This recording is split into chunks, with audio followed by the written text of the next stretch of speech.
We are indeed trying to push the case that the protocol is at the end of the line.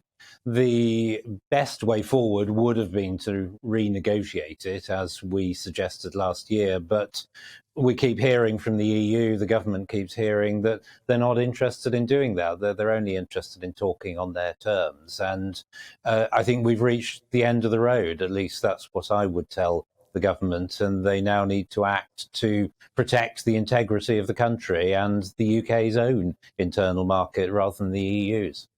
There'd be people who say that the DUP today refusing to nominate a speaker so Stormont can once again form itself and sit are holding the people of Northern Ireland to ransom, while others would say that if you want to go down the route of scrapping the Northern Ireland Protocol, well, you're calling out all-out trade war with the EU and they'll retaliate, and that'll be terrible in a cost of living crisis. What do you say about those 2 points? Well, I think the situation in Northern Ireland speaks for itself. To make progress in Northern Ireland, you need the consent of both communities and all range of opinion, and it's very clear that that doesn't exist. And the DUP's refusing to nominate a speaker and to take part in the institution simply symbolises that fact. It doesn't cause it; it just makes it obvious. It makes clear what we have been saying for a long time, which is that you can only proceed by consensus, and that's how it is. So we've got to find another way forward. I think the EU has suggested that it might retaliate against the UK if we take measures. Let's see. I'm not convinced everybody in the EU will be really up for a trade war with the UK, but you never know. But some things are more important. The integrity of the country is important. The unity of the country is important, and it's the job of the British government to defend those things. And I think the government has been very flexible, very patient, very keen to try and find a consensus way forward with the EU, but it just hasn't been possible. And in the end, the unity of the country has to be paramount.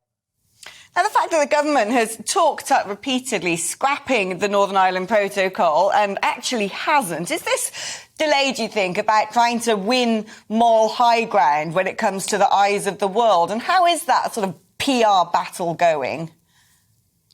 Well, I think it would obviously have been best to agree a new protocol, a revised protocol. It was a delicately balanced thing initially, agreed in very difficult and tense circumstances. And it's not at all surprising to me and a lot of observers that it's needed adjustment. And I think that would have been the right way to look at it. Negotiate a new arrangement, because we'll always need some sort of arrangement with the EU covering Northern Ireland that does the job better. And it's frustrating that the EU doesn't seem to want to do this. So I think the delays have been caused by the British government trying everything, trying to avoid the kind of problems that we may now be ahead of us, trying to be reasonable, trying to do the right thing. But unfortunately, it just looks as if that's going to be impossible, and there's going to be no other way forward. You are, of course, over in America. How critical is Americans' intervention on this issue? Because people have often said that America, particularly the Democrat Party, which has a lot of American Irish voters, see themselves as a bit of a gatekeeper when it comes to the Good Friday Agreement, and so feel like they've got some skin in the game here. Do you think that Britain is going to be able to convince America to turn around and say to the EU, well, perhaps you are being the unreasonable ones? Well, America's a great friend, obviously a great ally. It's played an important role in establishing the Good Friday Agreement and peace in Northern Ireland between the parties. And we agree with them.